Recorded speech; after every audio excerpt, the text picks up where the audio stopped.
So I just want to welcome you guys to the seminar tonight on how to eat for maximum nutrient absorption. The reality is, as I work with a lot of different clients, one thing I notice is that people are eating a lot of food.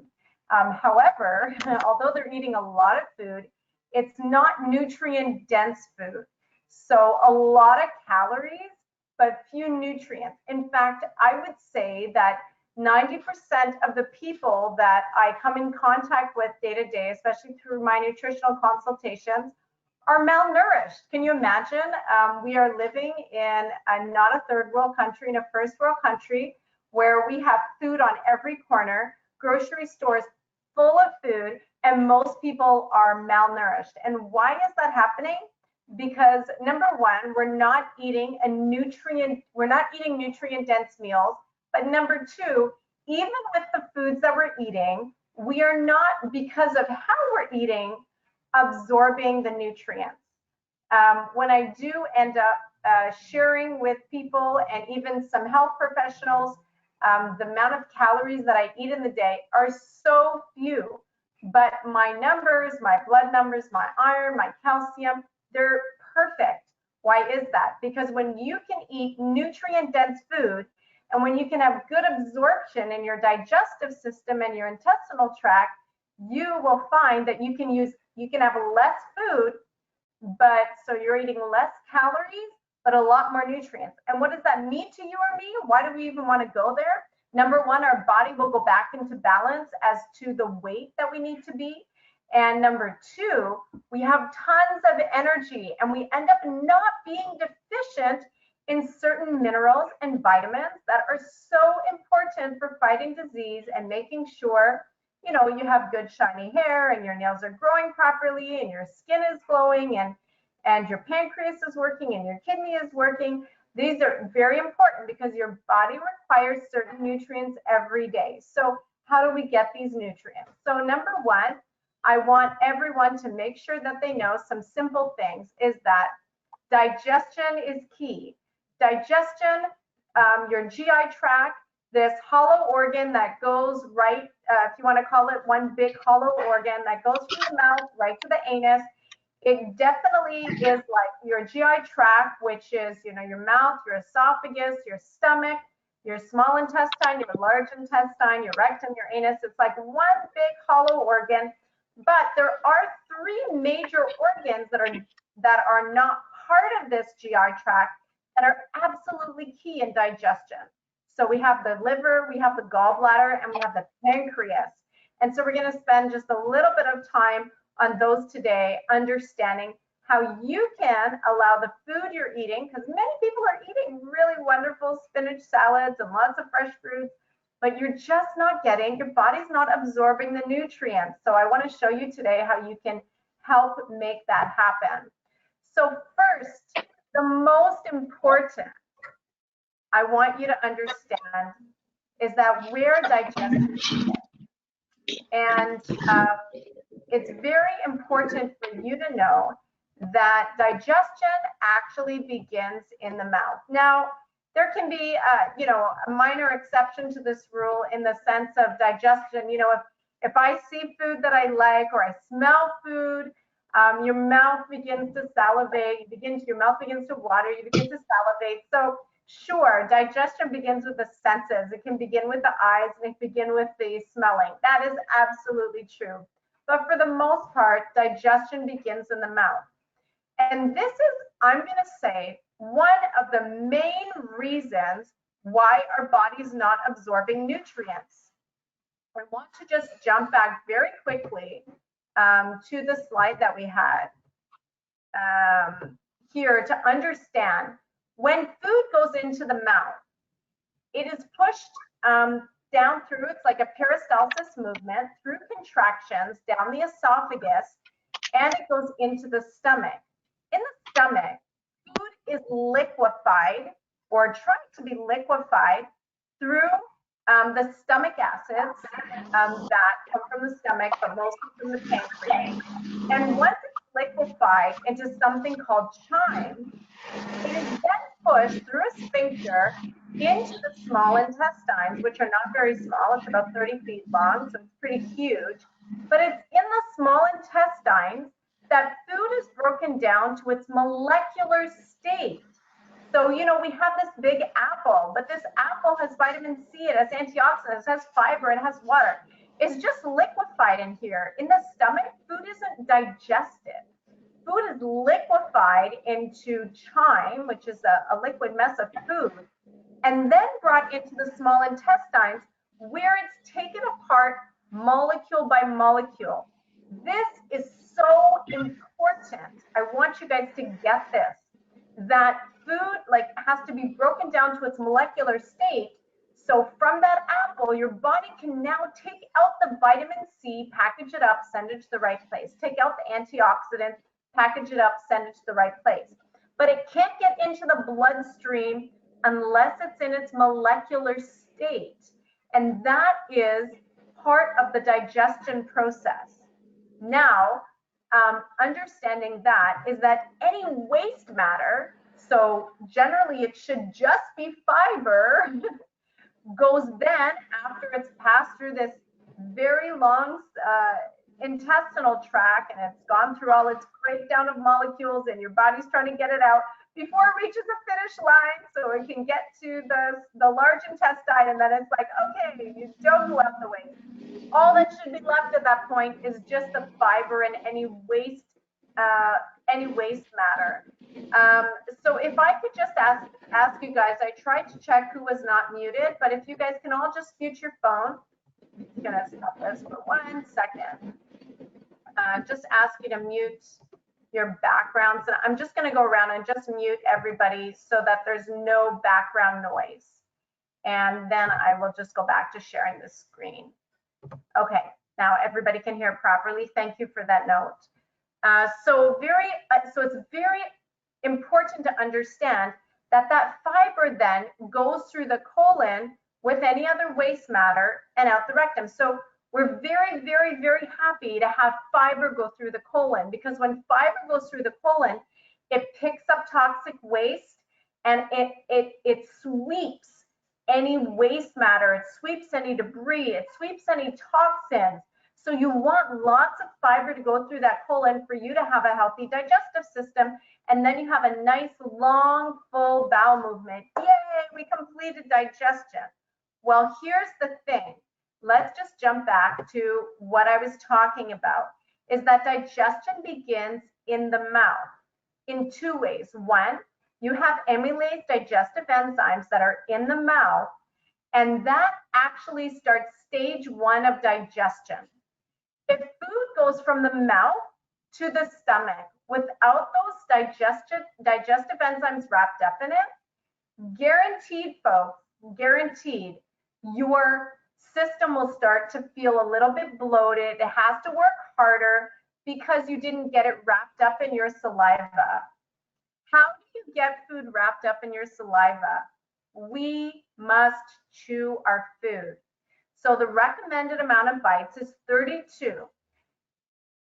I don't count when I'm chewing my food, but you want to make sure that it's almost liquid before you swallow. Number 1, that will slow you down with eating, so you'll probably end up eating less.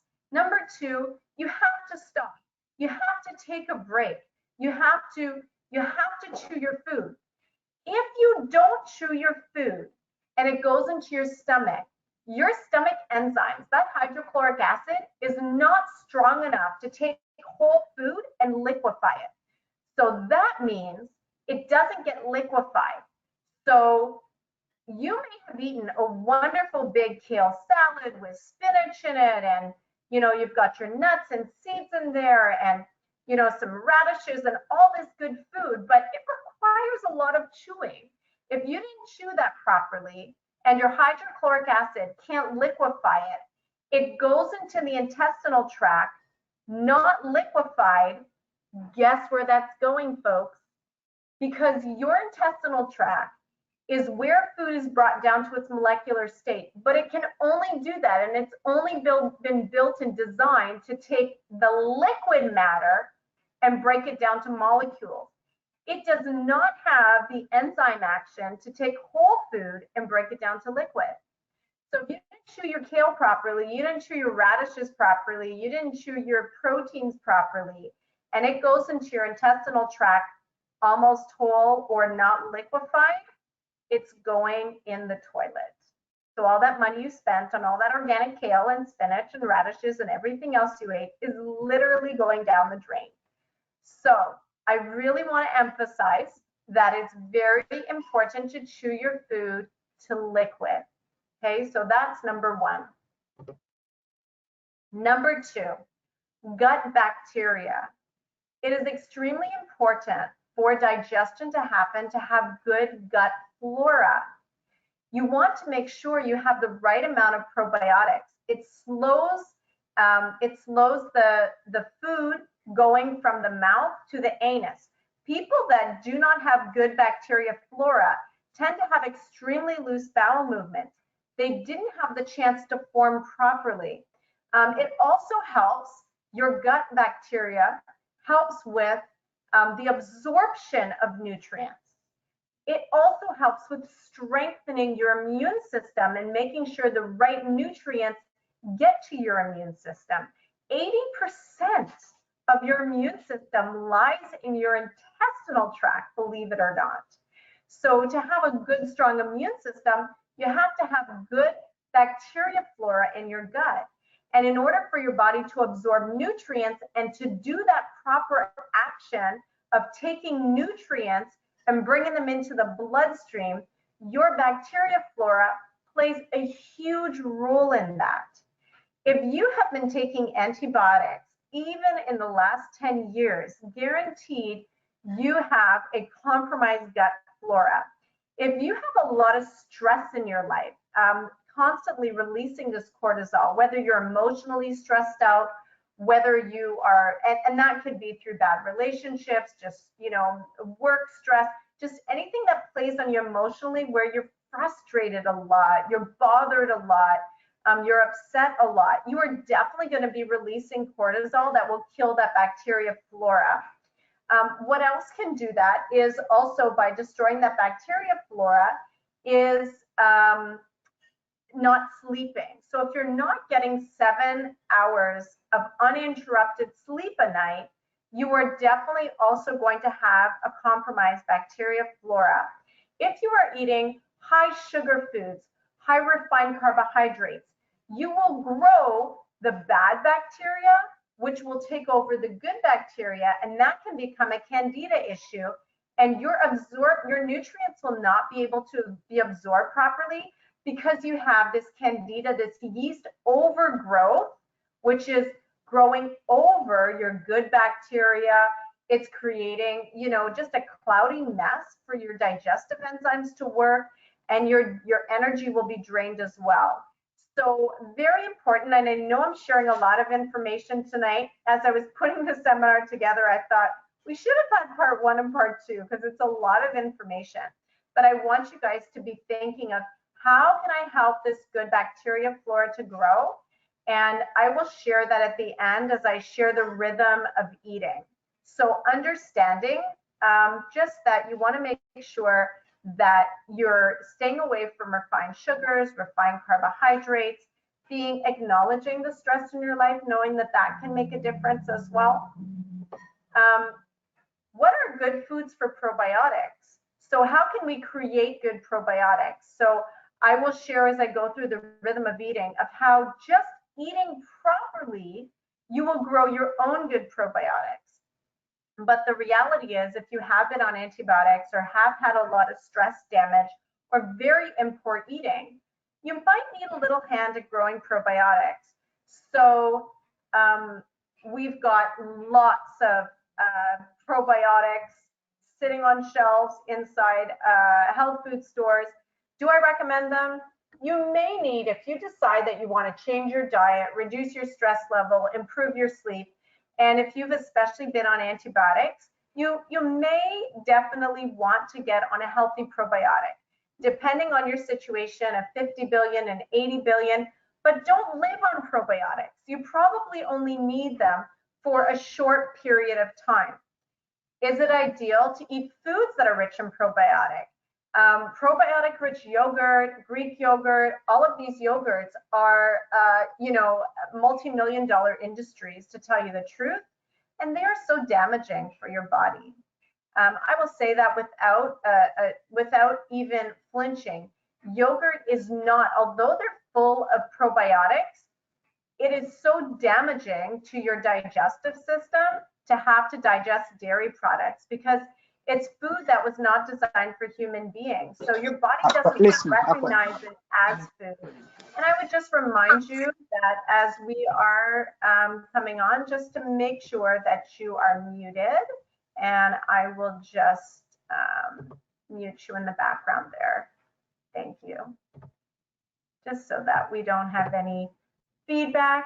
So dairy products, detrimental for the system. So I hear a lot of people taking a probiotic yogurt so they get good bacteria flora. Guys, don't believe the hype. We can't believe everything that they're making these commercials and these ads to sell their product. When you can actually, if you don't want to buy probiotics, you can make some sauerkraut. So we do have a cooking demo coming up on how to make your own sauerkraut.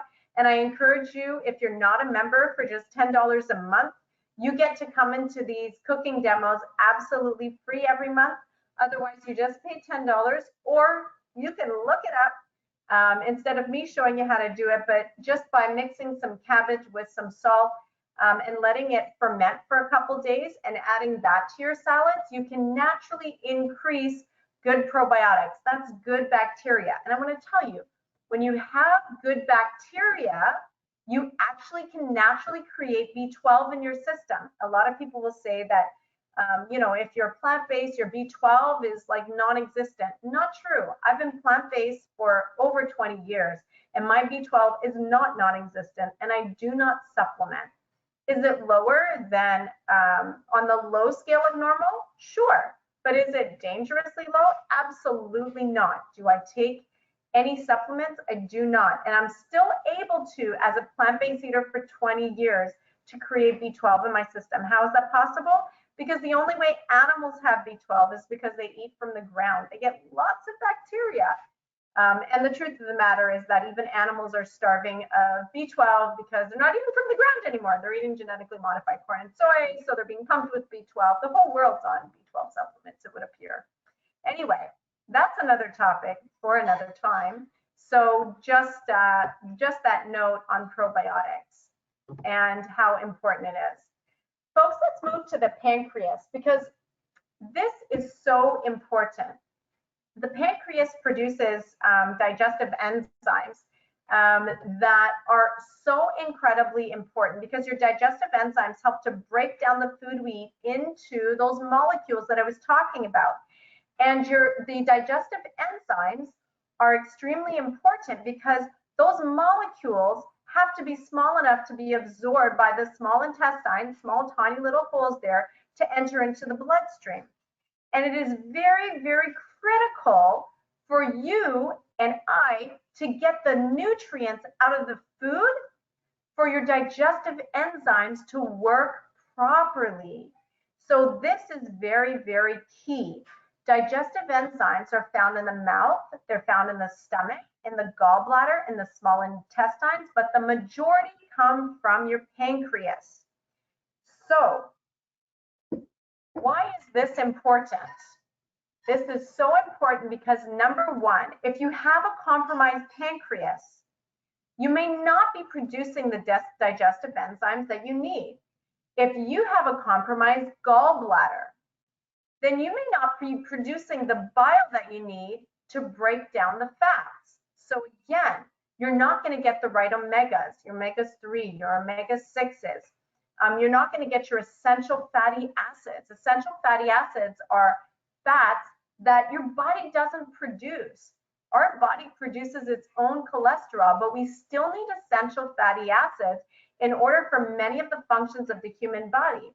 But if your gallbladder is full of stones, if you have any gallbladder issues, if you have any pancreas issues in your pancreas, then your body's not going to be able to produce those proper enzymes. And how can we help our pancreas and our gallbladder to function optimally? Well, I got to tell you that there are foods that are extremely high in enzymes. Papaya is extremely high in enzymes. Raw honey has a number of natural enzymes in it. Mangoes, believe it or not, also contain natural amylase digestive enzymes, as do bananas. In fact, the riper bananas are, the more enzyme action it has. Kimchi, which is just like basically sauerkraut, fermented food, has those enzymes in it. Pineapple, super high in bromelain. Bromelain, it's very high. That's why a lot of people find that pineapple like irritates and scratches their mouth, because it's so high in bromelain, which are natural enzymes. So these foods, naturally high in digestive enzymes, believe it or not, that are found in the human body. And Inside Tracker has, I've used this slide. I thank them for this slide to show this beautiful picture of these. And the seeds in papaya are extremely high in digestive enzymes. Now, does this mean that you should run out and go eat a case of mango and eat a banana with every meal and make sure you're putting honey on all your food? Absolutely not. I'm going to explain in a few moments how to make all of this come together and make it abundantly clear and easy for you to understand. But I just want to get these principles. I know I'm throwing a lot of information at you. And you're just like, okay, so I need the probiotics and I need the digestive enzymes and I've got to chew at the same time. I'm going to make it clear, okay? So the other thing is that we don't want to inhibit digestion. Different enzymes come out for different foods. Fruits and vegetables digest extremely different. Fruits are high in fructose, and they're very, very high sugar content, and they digest extremely quickly. Vegetables, on the other hand, have very low glycemic impact to the body, so they digest a lot slower. They also require different enzyme action.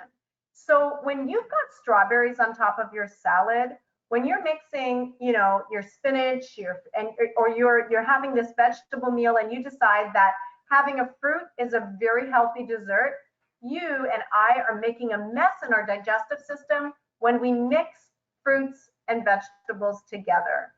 So this is extremely important to understand, that keeping fruits in one meal and vegetables in another meal, even blending together, making a smoothie, which is honestly not very good for digestion. Most of us aren't chewing it, so we just put it in the mouth and swallow.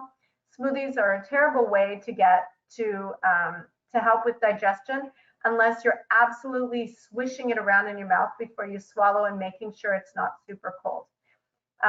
So that being said, is that whether it's a smoothie or whether it's a meal, let your fruits and your vegetables digest separately. The other thing that I want to point out to you here is that what you're seeing in front of you is not just fruits and vegetables. You're seeing unadulterated, raw, fresh food. Fresh food, guys. What happens if you cut that apple in half and you leave it and you cut it open, you walk away, you come back? You'd probably notice that it would start to brown. Why is that? Because it's oxidizing. Why is it oxidizing? It's oxidizing because there's so many enzymes in it, and as you cut it, it will oxidize. So fresh food has enzymes in it naturally. They are raw. So I want you to go back and think back to our pancreas slide. And I'm just going to bring that up. Your pancreas is in charge of creating most of the digestive enzymes that your intestinal tract needs. How can I give my pancreas a hand? What if I ate food that didn't require my pancreas to create a lot of enzymes? So what I want you to think about is whatever you can do to naturally help your body along, naturally, not with supplements, and not with man-made foods.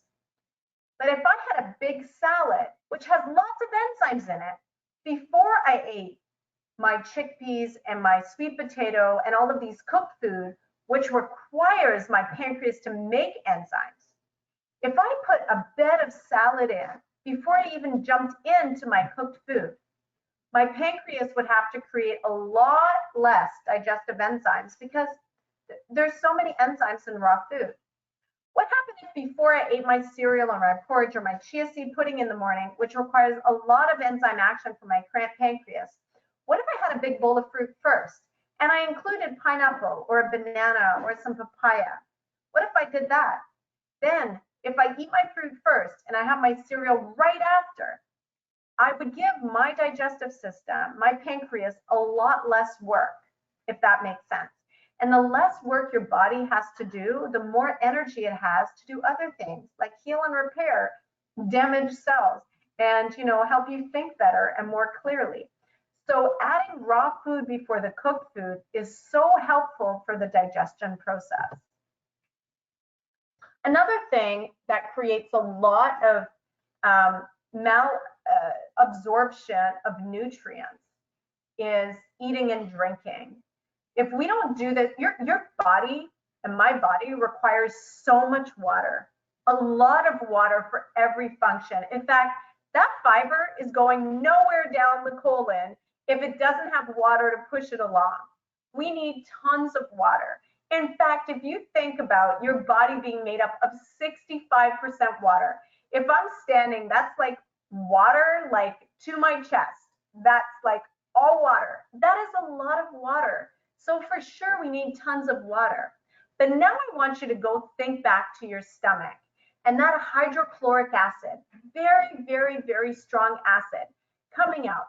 I listened to Carolyn. I had my big bowl of fruits and then I had my oatmeal. As soon as that food starts dropping down through the esophagus, then it's amazing. What happens is that your hydrochloric acid comes out in full force to digest that food. And as it's coming out to digest that food, you and I take a glass of water and drink it down really quickly to get those fruits down our throat. Folks, what we have done very simply is that we have actually diluted the hydrochloric acid. We've also created this swimming pool of water inside the gut where now the food that you chewed very well, but it's still not perfect, it still has to be diluted. Now that food is swimming around in all of this water. Your hydrochloric acid has been diluted. It can't even get it properly. What a mess. Can you imagine that those nutrients inside the food, because your body has to wait, let's get all of this water gone, but you've destroyed some of the properties inside that, and you don't stop drinking, right? We don't just take one drink, we keep drinking and eating and drinking and eating and drinking and eating. So highly, highly recommended that you wait 1 to 2 hours, 1 to 2 hours, folks, after you eat before you start drinking water. Extremely important.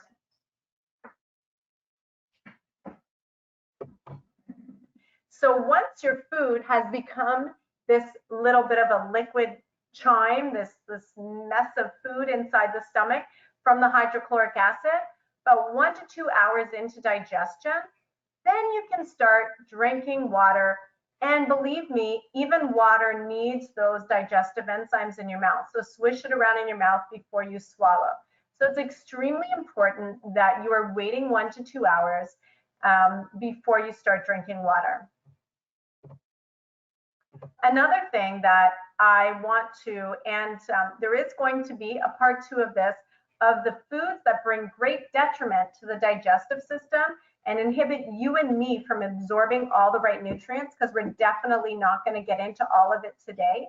But I do want you to know that apple cider vinegar is the worst thing you can put in your digestive system, period. Well, I suppose there are worse things. You could eat rocks, that wouldn't be bad. But apple cider vinegar is, one of the greatest, I won't even call it myths. I'm going to say that, it's such a lie. And unfortunately, it creates so much detriment. I had a conversation with a gentleman this weekend we had a brunch in paradise in Hamilton, and I was sharing some of this information about apple cider vinegar. So I'll tell you a story in a second, but what I want you to understand is that although you may feel a little bit better with apple cider vinegar, I really want to squash that false truth out there that apple cider vinegar is good for digestion. It is not. It is actually creating worse digestion than probably even the problem you took it for in the beginning. And the reason being is that it's so high in acid that when apple cider vinegar goes inside the stomach, or any vinegar for that matter, it actually, your stomach acids, hydrochloric acid, your body knows its pH balance. So it knows how much acidity should be in the stomach. And believe me, the stomach is very, very high on the pH. It's not alkaline. Your stomach is extremely acidic, but it's supposed to be. Hydrochloric acid is in there. But there's only a certain acidity level that should be in the stomach. And through the process of homeostasis, which is just your body being in balance, if the acidity level is too high, your body's going to tell your hydrochloric acid to back off. So as you enter in this, put this, apple cider vinegar in your stomach, your hydrochloric acid backs off. That's a problem, folks, because if you keep telling your hydrochloric acid to back off, when vinegar is not present, it will not digest. So as I was speaking to this gentleman, he went through 3 months of tests and MRIs and all sorts of scopes in his stomach because he was a healthy guy. And all of a sudden, he wasn't digesting properly, and he was getting bloating, and he was getting gas, and his energy started waning. And he's just like, I'm not absorbing nutrients properly. What is the problem? And no doctor could figure it out. And then he finally realized that the only change he had made to his diet is that he heard on a YouTube thing that he should add apple cider vinegar. It's very healthy for you. And he realized that that was the beginning of his problem. So he stopped the apple cider vinegar, and within about 2 or 3 weeks, energy got back. His bloating went away. And he says, he's still kind of trying to recover from that because it's not perfect, but he could not believe the detriment that the vinegar does to him. I'm seeing some questions come in the chat. Guys, we are getting close to wrapping up the session, so feel free to keep putting them in there, and I will address those. But I want you to know that vinegar is wine fermented. And so since vinegar is wine fermented, I want you to know that it is also poisoning your liver as well as ruining your digestive system.